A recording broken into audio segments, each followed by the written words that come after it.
to the Writing While Black podcast. Today, we are so excited to be talking My Identity, an anthology by the Black Writers Group. My name is Angela Riley. I'm your hostess today and author of the 11 book Affirming Self Love series, available digitally on Amazon. Your co hostess to the mostest today is Ayoka B, author of Love at Second Sight, available now in digital and paper copies.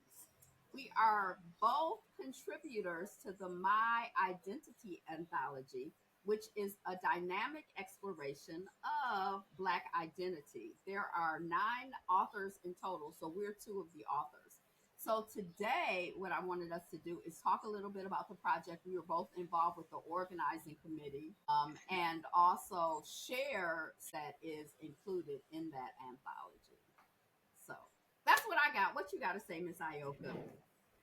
Okay, I guess one other thing I want to add is that we did this in celebration of Afro Descendants Month, Mm-hmm. which where we live is in August. And so that was kind of the impetus for it. We had been having a lot of discussions about identity and what that means. And we had also had an earlier event Mm-hmm. where for African Liberation Day, which my son and I led a workshop that was about identity. And so that kind of gave us this idea of, okay, if we're doing this workshop, maybe we should, as a follow up, ask people to write something about their identity. And, people could submit whatever form of expression, they felt, whether it was a poem, a play, a story, a short story, a photograph, an illustration. Although I know Miss Ivy opened it that way. I don't think you got any photography or okay, but it was optional. Mm-hmm. However, as an artist, you wanted to express yourself, and then it could be one of 3 languages: English, Spanish, and Lebanese Creole. We actually got some Haitian Creole submitted, mixed in with it, in Okay, the mix. So okay, good, it's open. I feel like any language if you black, whatever language you speak, bring it. right. And but the question is, and that's the part of the anthology. What is black? Who is black? Are you black? Are they black? Are we black? What are we African? So just this idea of identity is is a it's like, to me, it's like a landmine. Like there's so much there, but like, for example, we're writing while black. What does black mean? The Black Writers Group. Who's black? Who's not black? Who does that include? So I think identity, it's a lot there, and it can be very personal. But also when you're organizing publicly, how does that work? I don't know if you remember early on in the Black Writers Group, we had an Indian woman who used to come to the meetings. Were you there when she used to come? Who? Um, Oh, you said Indian. yeah, I Shakti. can't. Oh, Shakti. Mm-hmm. Hmm. And I thought that was interesting. I was very curious about how she, like, because to me, I'm kind of like, well, you feel like you belong at the Black Writers Group. Like, I was curious, like, how is she processing it, because it was very different from how I was processing it. And we had a couple of conversations. It was interesting, but I just think it's like when you open things up to the public, a lot could happen around issues of identity. So I think that that's kind of some of where the impetus came, with the publication, and kind of trying to explore. And with Up Unapologetically Pan African, we've had some conversations in the context of the meetings and outside of the meetings. I think it's a rich subject. And the anthology is, I'm reading through it now because I've been doing layout and design. So I've tried to avoid reading like just enough to kind of inspire some kind of design. But now I'm reading through, I'm like, this is really interesting. This is really interesting. What people chose to submit, how they submit it, how they're thinking about things. It's really interesting. I'm excited for people to read it and see it, and to think about what who they are and what it means to them. Something you said, Shakti, when I first joined the group, she was there and she had been coming, I guess, since the beginning. And she was there for quite some time. It was a minute before I knew she was Indian. Because she Mm. looked like a friend of mine I used to have named Kim. Looked so much like her, it's scary. And Mm-hmm. Kim is black. Mm-hmm. Her parents are black. I And mean, I even down to her hair, except Kim's hair was just a lighter color, but it's the same texture. So for me, especially, and for I'm sure a lot of people, my family is all over the place in terms of skin color, hair texture, eye color. For me, I'm all of, well, not all of my family. I don't know that there are any Africans that were born in America that can say all of their family is black. But I don't, there's nobody in my immediate family that is any other race. mm-hmm. Immediate or extended. Let me take that back. Or extended. I mean, it goes back generations that I don't know. And then at that point, they weren't voluntary couplings. So Mm-hmm. that don't count.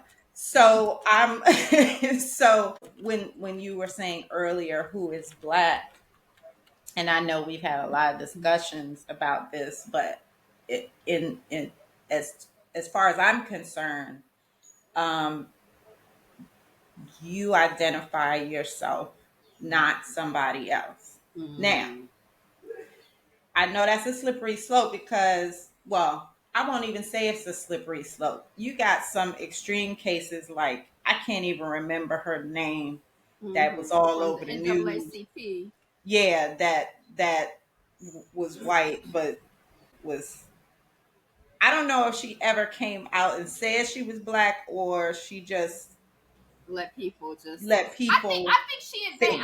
I don't know, but I think she was advancing it. But I don't know. Rachel Dolezal, I think, is the woman's name. But Is that's, she I supposed want to? to She say used that to is remain an nameless. outlier in terms of identifying. Yeah, so this my identity, yes, was interesting, and just remembering some of what went on in the workshop. We had them do some activities, and people were moving around and having to think about some prompts and things that we were giving them. But I remember people really, there were things they hadn't considered and hadn't thought about, especially when we started talking about having to prioritize, meaning gender, race, ethnicity. I don't know. I guess you could get into ability, age, sexual orientation. When you start looking at all of the pieces, how do you prioritize? You know, Mm-hmm. how is how does that impact your identity? And Mm-hmm. how does that affect how you move through the world? So that was very interesting because most most always I say black first. However, sometimes I see that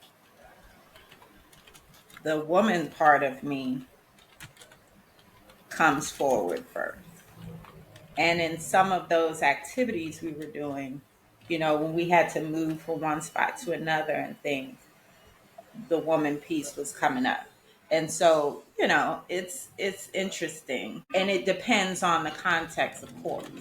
Because Mm-hmm. for me, I'm going to identify with a black man before I identify with a woman of another ethnicity. Mm.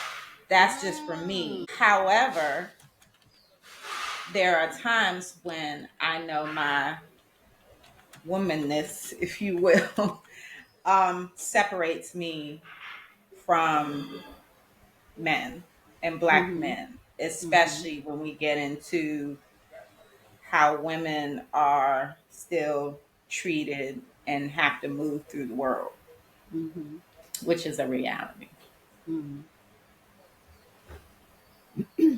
I have a couple of thoughts or kind of comments, but one thing I want to say is that what I noticed at the workshop, because I was very interested in, like, when I would arrive at a place, like, you have the signs on the wall, like your gender or your country of origin or your color or whatever. And when I would arrive at my place, I was curious to see who was there with me and who I thought would be there with me, who wasn't. But what was interesting to me, I went to an all women's college. I was in a company that was like almost all women. I've been in like the Goddess Collective. I've been like in a lot of women things, and Mm-hmm. I felt like your genderness was way more prominent than mine. And maybe because I don't know, but I thought that was really fascinating. But that's a whole nother thing. As Black people, as African people, I think that this idea of, like, I think we're holistic, like things together, integrating things, connecting things. Even when I think astrologically, I don't think, oh, the sign opposite to Cancer is Capricorn. I feel like we're on a continuum. I don't feel like men are opposite women. I feel like we're on a continuum, like we all work together. It's two sides of the same coin, or we're all connected. So I don't believe in like this. I guess like there is a conversation I've heard where people are like, I'm Black first. And I've definitely seen an organizing strategy where you kind of encourage people to identify, maybe as my Christianity is my priority above my Blackness, or my gender or my gayness is my priority above my Blackness. But I don't know if that makes sense to me, because I'm like, I'm a whole person. So like it's all there. So Mm-hmm. I can't pull out my Blackness or pull out my JJ and be like, okay, I'm gonna put my woman first. Like, I don't know how to make that make sense. But when Right. I was in India, I just want to say this. There was one woman I went to college with, and I saw her. I can't remember her name, but I saw somebody when I went to the southern part of India. This happened, and in the southern part of India, people are dark. But I saw one woman I went to college with. It wasn't her literally, but I mean her face. And I saw my granddaddy's brother, like his face, walking down the street, and I was like, "Oh my gosh!" I had never thought, like, I had never felt like, oh, like, but I felt like I could see my people in when I was in India, and that was kind of striking to me. So when you said that Shakti reminded you of Kim or whoever, I'm kind of Mm-hmm. like, I can see that, because I could see. I mean, I don't know Kim, but I mean, I can see that. My But there was this. eyes, Oh. I always wonder why my eyes were the way they are, because nobody else's eyes are shaped like mine in my family Mm-hmm. on either side. Mm-hmm. And then this is when I was probably about 15. And then one day I was interacting with my granddad, and I noticed that my eyes were his eyes. And that was Mm-hmm. my first time noticing it. And I was like, Granddaddy, nobody else has eyes shaped like ours. What. And long story short, he said that let me get it right, his grandmother was from India. Mm. I was like, huh? He was like, Mm. yeah. And I'm so, and I don't know, I guess just youth. I didn't follow up. I didn't dig in and ask questions, and unless I did and I forgot his answers, but I can't believe I forgot. But I remember telling my mother that years later, and it might have been after he had passed away already, and she was like, "What?" I said, "That's what Granddaddy told me." She was like, "And you sure?" He said, "India, not Indian, like Native Oh, American." like I Southeast said, Asian. I know the difference between East Indian and Native American. He said from India. And I was like, and I don't know whether his granddad met her in the States, or whether What the he story was is. there, or whether they were both somewhere else. I don't know if he was in the service. I mean, I don't have any, but all of that to say, I mean, more to when you said you were seeing people you knew in India.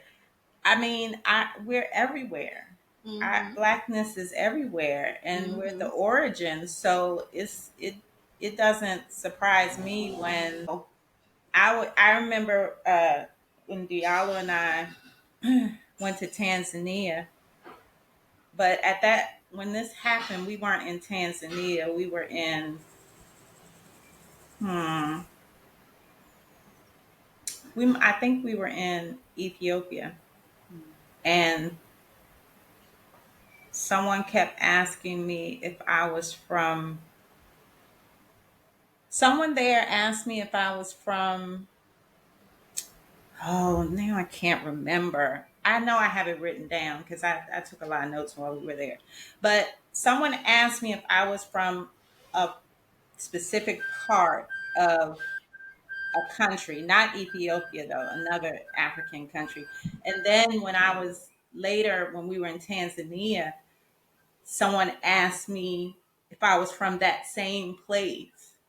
So I was like, okay, obviously I have a look that associates me with a certain place, and I was saying I needed to do some research on that. But I know I have it written down. But and when we were in Tanzania and Zanzibar, not as much Zanzibar because Zanzibar I feel like has um, more uh, mixtures.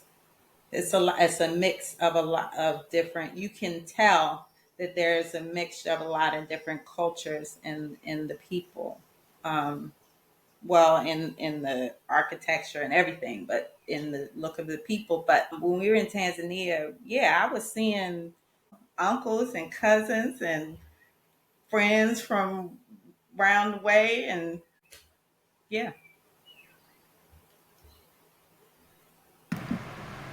So, okay, so I wanted to invite you to read from or all of Gray Area. I was calling it Gray Matter this morning, but it's Gray Great Area. area.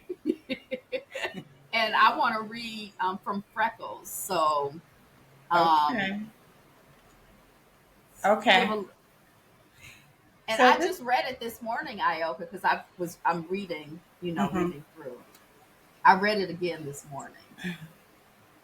So this is a poem entitled Great Area that I submitted as part of the My Identity Anthology. Okay. I am the reason my ancestors leapt, cradling babies, into the dark waves. I have seen the silencing of generations by their mirror image, that repetitive loop of another soul escaping while their blood seeps onto asphalt, clicks in my mind like an old projector with film unraveling and melting on the screen. I bear those scars, like the lash that tore through limbs, backs, and bodies. I think about the gray.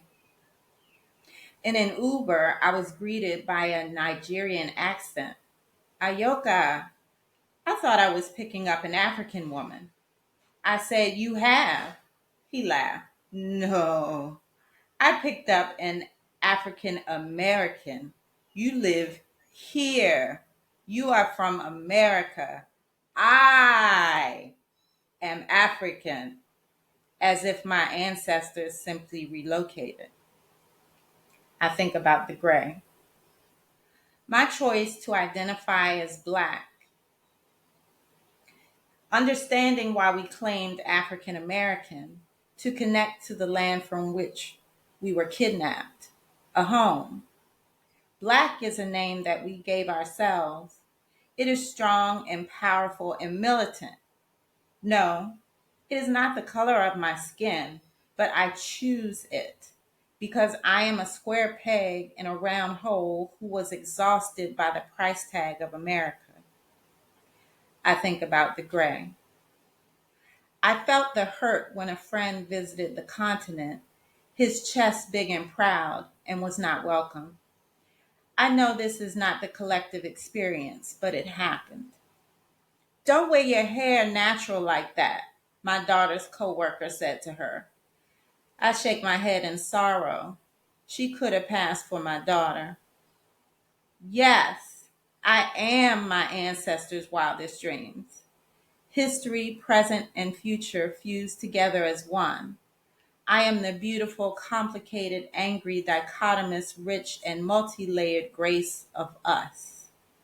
I think about the gray.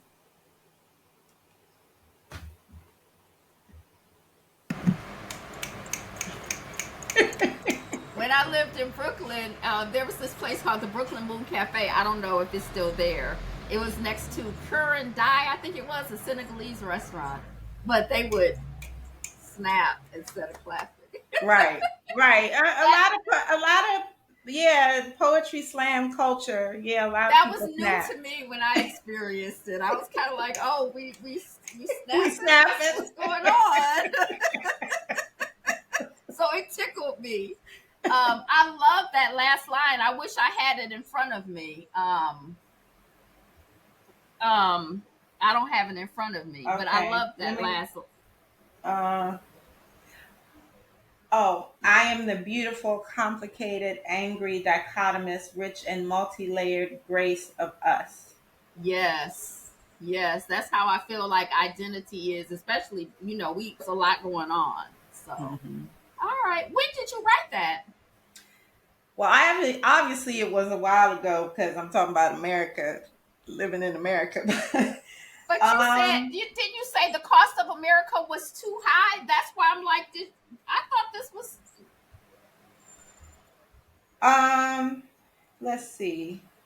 I thought there was something that would give me details. Hmm. But remember, I was planning to relocate for a long time, For a so while, right? um, I don't know. I don't know how long ago I wrote it, but I know that wrote it. I wrote it at least 2.5 years ago. Okay, So okay. when I So, lived in America. mhm. Okay. Yeah. Hmm. The it's interesting, like, okay, so the first time that I saw it, it was in our newsletter. You submitted it for the newsletter. I think it was for the newsletter, or maybe a writer of the week submission or something. And so it's interesting coming back to pieces again, because poetry lends itself to, there's a lot of layers and there's a lot there. So there are things that I noticed, like before I felt like the whole poem was about this incident with the Uber driver. And when I was reading it this morning or last night, I think I read it both times because I keep starting over. But I'm like, that's just like a little moment in there, but I guess it made such a big impression on me. So this time I was able, these times coming back to it, I'm able to enjoy and get into some of the other layers and connect with some other things. So, Well, you might have remembered it that way because I have another. I put that piece in there from a poem that I had called Uber. oh, I don't remember the poem called Uber, but maybe you're But it was right. only about that incident. And I Okay. just pulled a little piece of that Uh and huh. put it in this poem. So I'm just Oh, saying I could have shared Uber at some point, and that's why that was right. like sticking in your mind. Because it Right. was Well, I was like, it longer. seemed like the whole thing was about the Uber and this thing. Right. So Yeah. maybe that's why. Yeah. Oh, It okay. might be. Okay. Maxwell has a series in the Mm-hmm. anthology. And so it's so interesting to see the repeating themes as you progress through. I think it's 5 pieces in an intro. So seeing the repeated themes is interesting. So I guess, like when something hits us, we kind of explore as artists. We, like, some person had their blue period, or to me, Octavia Butler, almost all of her work that I can remember was about enslavement and, like, like being captive and enslaved. even if it wasn't that on the surface, because we be exploring stuff and trying to make sense of it. And as artists, we use our art to do that. So certain things come up, again and again. So, okay. All right. I was gonna say, let's hear Freckles. Okay. Let me put it so I'm. Oh yeah. Get yourself together. You gotta say me, me, me, me, me, me. All right. I'm just trying to put it kind of underneath the camera. Okay. Angela Riley, freckles. One time when I was young, I had freckles. I was special. I was cute. Back in the time when my age was somewhere around 10. 10 being a flagship year that floated across time, bobbing in memory waves from 8 to 12. Me weaving in and out of consciousness, knowing, awareness. 10 being the year, most definitely, I'm sure, when my mama cut my hair into a short fro, what they now call a TWA, a teeny weeny afro. My first big chop in a time before I knew that term. 10 being anywhere after fun times in the tub using shampoo to shape shift my hair, and before understanding that my magical nappy hair that brought me joy was bad, shameful, problematic. 10 being that time when I realized I was at the bottom of a hierarchy, when I understood texturism without having a word for it. By 10, I was well aware because a grown man pointed it out to me that I was bright, but not bright. See, see, he exclaimed, exclaiming, shaking our hands, which he held in his hand. My eyes drawn to my cousin's lighter, slightly bigger hand next to my dark, skinny hand held together, contrasting in his man hands. Holding my hand together with my cousin's hand, this adult man announced, "He is bright." I was confusion.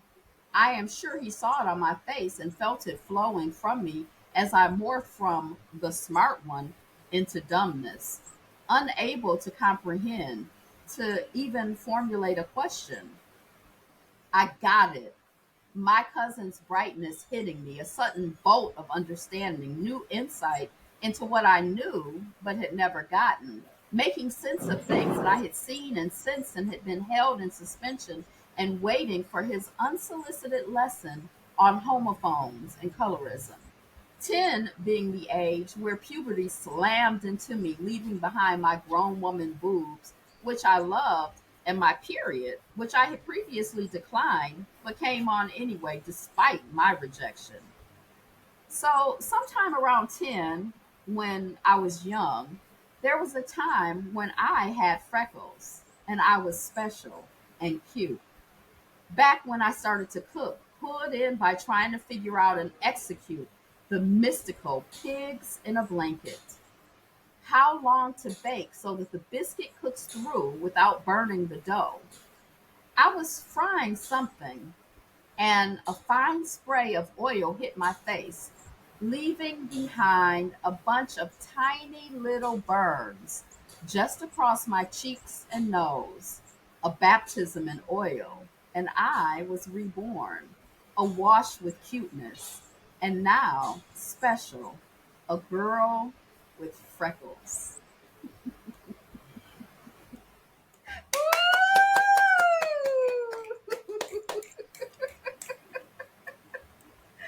All right. So, okay, question. Texturism Uh huh. is Oh, regarding the it's hair. yes. Oh, okay. There's a whole conversation around texture, around colorism, where people also talk about featureism and texturism, which growing up in Detroit, I definitely understood that there were different hierarchies among us black folks in terms of who was considered attractive, who was considered desirable, what features and what textures of hair were at the top of the hierarchy, what textures of hair and features were at the bottom of the hierarchy. There's like a whole bunch of stuff, not just skin tone. So maybe in Detroit culture, it kind of it was. By the time they came out with the term, or by the time I heard the term, I'm like, yeah, I know all about that. So Okay. mhm. I had never heard that term before. You know that expression, I was today years old. Mm-hmm. Yeah. I love that expression. So now we get to use it. Go ahead. I was today years old. What kind of English is that? I was today years old. I don't think I've ever used it in real life. I have Have you? Oh, once. Yeah. yeah. Yeah. I'm looking for my opportunity to use it. Just like throw We're it in the just waiting. conversation. Right. Probably by the time I figure it out, it'll be like real old. And they'll be like, ma'am, that's like so 2020. I'll be like, I was today years old when I could use the expression today years old. All right. There that piece that you just read though, Freckles. I remember when I first read it. You must have presented it maybe as a uh, while you were writer of the week one week in the group. Um, and your this is more about the writing style than the piece, but your writing style for me is just so warm. It's warm and it's personable and it's relatable and it just puts you right there in the middle of what is happening. And I always feel that way when I read your writing. So this piece, I mean, I loved it when I first read it, but it's so when you write, like that piece is a great example. When you I can tell when you are writing with and you have a well, most of the time I can identify it, a purpose in mind, something, a concrete idea that you want to convey in it, because I always get it in your writing by the end. I always understand exactly what your intent was, and you felt it in that piece.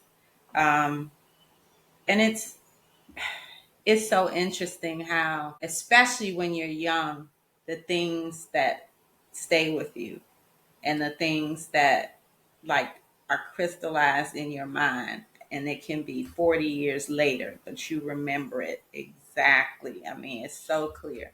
And especially and it always kind of amazes me when, and it's usually this way when adults say things to children, like with no regard of the impact that that's going to have, and just that that's not appropriate for you to be saying to a child. It's always amazing to me. I mean, I would hope that we've learned more and gotten better. But I know when I was little, people would say stuff to, at the time you were a child, so especially back then, you weren't supposed to say nothing to no adult. You know what I'm saying? You better not. So you just kind of took it and not really. You didn't share it with your parent because an adult said it. So it that's what it was. You know what I mean? You didn't refute it. It was just there, and you had to absorb it. Mm. Yeah. Yeah. Yeah.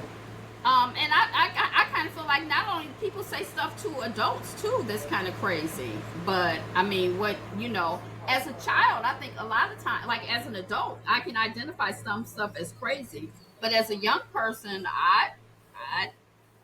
like I look back on some stuff, I'm like, that was kind of like, why would he do that? What was his point in terms of like, you're like, I'm like, I don't really understand.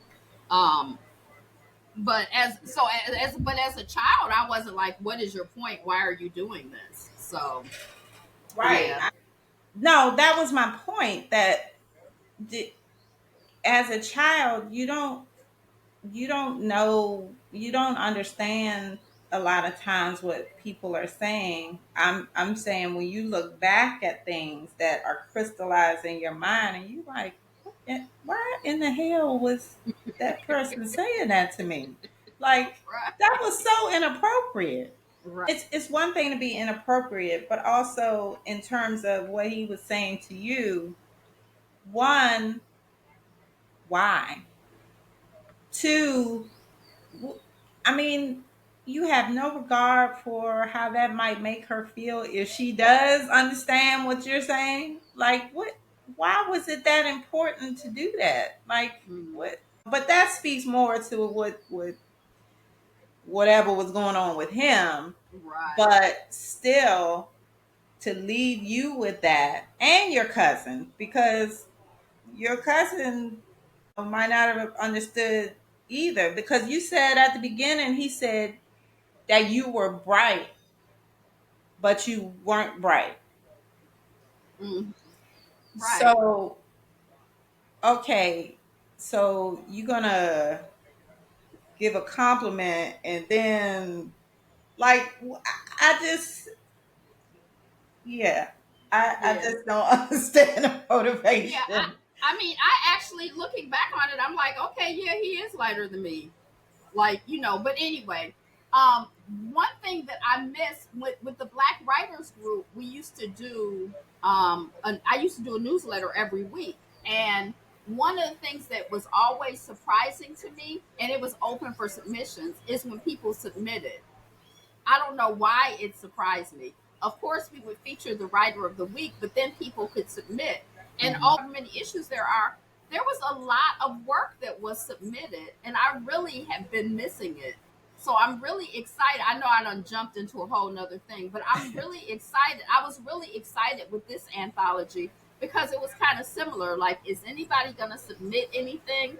And then now that I'm reading it, I'm like, I'm so happy that we were able to receive submissions and that we're able to share people's work and that people are out there working and having things that they want to share. So I'm really excited. We're not going to do a weekly newsletter, but I told you we're going to do a Black Love anthology. And right now it's Black Love. But I'm just excited. Like you said, I already got stuff to submit. Like, I'm just so Right. excited to kind of like see it compiled and see people's thoughts on it and ideas. I think that I have a piece called Black Love Wants that I wrote for Ayapo's Pookie and Ray Ray. I think I'm gonna submit that. And that's kind of yeah, so I think I'm gonna submit that, and I might write something else. But I'm excited about this anthology. I'm really, really proud of we put it out there. There's some excellent writing in there. It's a really dynamic and interesting piece of work. So you can get a copy of My Identity emailed to you in PDF form by reaching out to bwgwalaba at gmail.com. Subject line, My Identity Anthology, and I'll shoot you a copy so you can have your very own and enjoy this powerful, powerful work. And also, you can use that same email to submit your submissions on Black Love. And it can be, like you said, songs, poems, essays, articles, um, hopes, prayers, whatever you want to submit. I feel like it should be words, but I'm not the end all to be all. So I guess a picture is worth 1,000 words. So I guess if you want to submit a photo, it's worth Right. 1,000 words. But the doors of the church are open. The doors of the submission are open. So any man, woman, boy, or girl who wants to come forth and submit, BWG Wolaba, and the subject line is BLA, which is Black Love Anthology. So BLA submission should be your subject line if you're submitting for the Black Love Anthology. Right. And I can put it in the detail of the Yeah. episode. Yeah. I'll put that information in. All right. Yeah, Black Love. I have a well, we're not accepting video, but I was like, I did this video about My mother Black said Love. we should accept video, and you know my husband is forever trying to make stuff multimedia. So we probably should accept video. Just send the video. We gonna try to make it work. You said a Up magazine. Before Up was unapologetically Pan African, this is a history level. It was Okay. unapologetically pro black, and he did a magazine. There's a publication, and I love that the design work so much that I made him give it to me, and I said, so Oh, there's still you. a Up magazine flow. I was like, you better give me that. I don't know. But anyway, but the magazine is still floating around. It's a digital magazine, but it's multimedia. It's got a couple Well, yeah, videos I in it. mean, that's the beauty when you have a digital publication. You have freedom to accept different formats of things. That makes it a different experience for the reader Uh huh. because people take in things differently. Because if you listening to it, you're not really a reader. But I guess a video has words, so and Hey, I'm don't so say that because you know it's some people that listen to audiobooks that will fight you they that's say they're reading. So reading it. don't. Yes, yes, Listen, that's not reading. they I like that counts. it does. I mean, I count as I have read the book, but I listened to it. I'm so tired from My Identity. I'm so glad that it's almost behind me, and but Mhm. I realized I'm kind of excited about the next thing. Seemed like there was something I was going to say to you, but I've forgotten it. So get My Identity Anthology. Submit for the Black Love Anthology. Keep writing. Right on. Right on. Right on. Right on. Right on. Right on. I haven't figured out which way it goes. Yes, I know that you are still struggling with this. All right. All So right. thank you so much for being here and listening to the podcast or watching the podcast if you're on YouTube. If you're on YouTube, remember that it's available on Spotify, or be advised that it's also available on Spotify. You can listen to all of the old episodes and catch up and be ready for the new episodes that are upcoming. We thank you so much for being here with us today to explore my identity, your identity, our identity, we's identity. But All keep right. on writing while black. Oh, maybe Until next time. until next time.